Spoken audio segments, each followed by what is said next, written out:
just gotta do this on my own.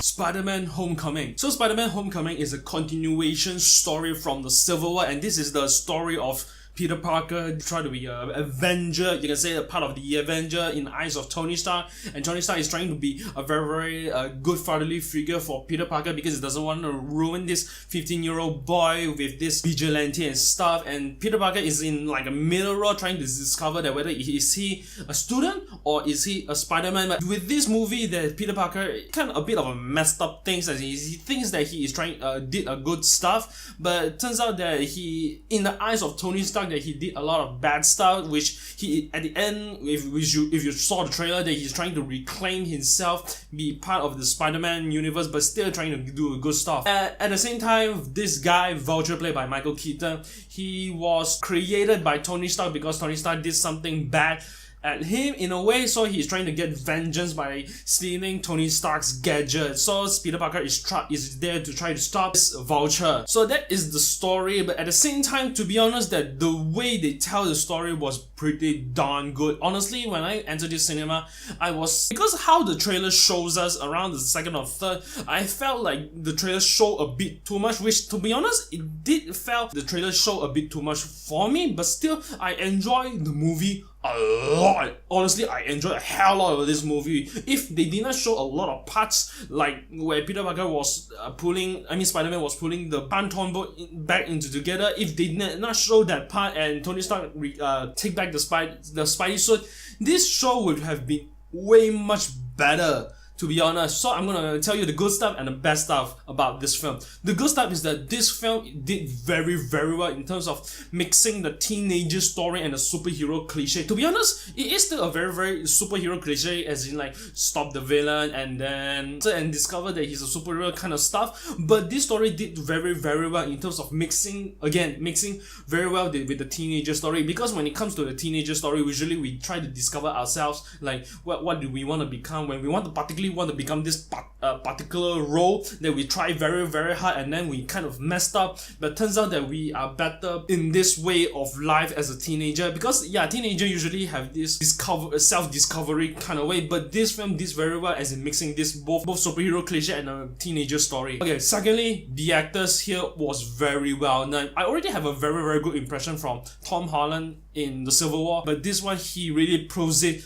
Again, he really makes you believe that he is Peter Parker, not like how Tobey Maguire portrayed as the nerdy guy next door and how Andrew Garfield performed as the cool kid next door. But Tom Holland did very, very well, which Spider-Man is supposed to be. He is a high school kind of character in the comics. He's not supposed to be after the high school, but this film did very, very well. Tom Holland did a very hell of a performance. His American accent was flawless, to be honest. Did bring a bit of comedic moments into some of the moments, which he did pretty well. And secondly, Michael Keaton. Personally, I'm a big Michael Keaton fan since Beetlejuice, and here he did very, very well. Even for the Vulture costume that he wears, or the way he portray and perform, everything about Michael Keaton in this film was pretty well done. Every moment of Michael Keaton in this film, I was blown away, and I never blinked in that sense. I was so happy to see Michael Keaton in this film. At first I kind of doubted whether is he gonna play a big part or small part, but still he plays a very big part, to be honest, in my honest opinion. I mean, if you replace with another actor or someone else, I don't think it would be much of a big impact, but Michael Keaton did very, very well in this film, and I buy that he is the Vulture in that sense. I really love how Michael Keaton played this character. This film is a lot of fun, to be honest. When I entered this film, it did not make me think away, and because I enjoyed this film a lot, as in I was glued to the screen from one moment to the another moment, as in like I was really enjoying every bit of the film. I wasn't thinking about my work because I was really, really stressful with my work, and I had a hell lot of fun with this film. I enjoyed every second of it, and at the same time, I had a very good laughs at the same time. Some of them even burst laugh, because it was totally a refreshing take on Spider-Man, with some comedic moments and some of the jokes which you don't really see in the previous Spider-Man, where Spider-Man swings in New York and such.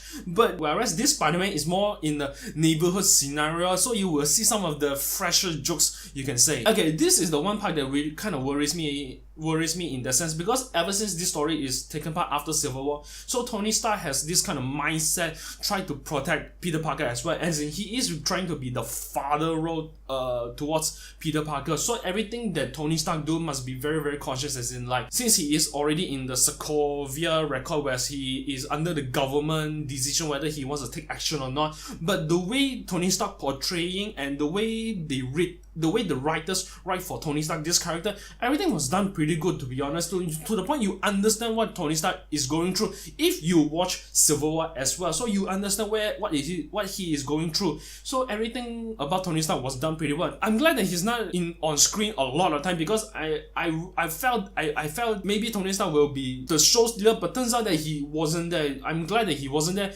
there, because the main focus of the show was Peter Parker, Spider-Man. Okay, this is the one part I kind of have a bit of a mixed feeling here. I kind of like how fast-paced the film is, because it was really quick at the same time, and because how fast-paced it is, so that's why I had a lot of fun. It felt very consistent in that sense, but it wasn't too fast to the point that it gets you out of the moment. So because of the fast pace, it was done so well to the point I really had fun, but it wasn't too rushed at the same time. But still, certain moments of the film, it felt too rushed, which I will talk about in the negative point.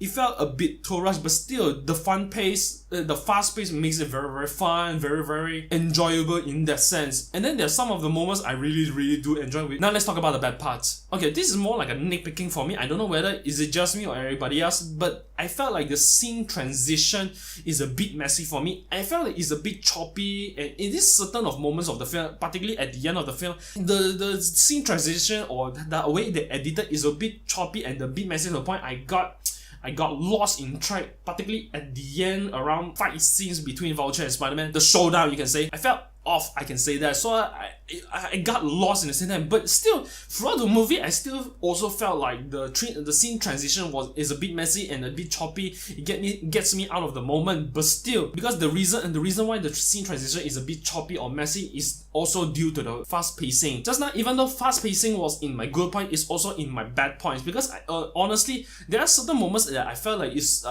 supposed to slow down to calm down at a moment, but I felt like the fast pacing sometimes again, like I said, got me out of the moment in certain of moments. But I kind of understand where are they going through, but still I felt like the certain of moments should have slower down a little bit to make things a bit clearer, as in like, because the fast pace was keep on going and going, that you have to glue to the screen non-stop. At the same time, I did have fun, but just that certain moments I wish that they slow down a tiny bit. But still, this film is really, really good. I had a lot of time with it. All the actors was done well. It's a very, very good story. Everything was done almost perfectly well, and I enjoyed the hell out of this film. And honestly, this Spider-Man, to be honest, I highly recommend Spiderman Homecoming. If you're planning to watch this, I really do recommend you guys go and watch it. And I'm going to give Spiderman Homecoming a 9 out of 10.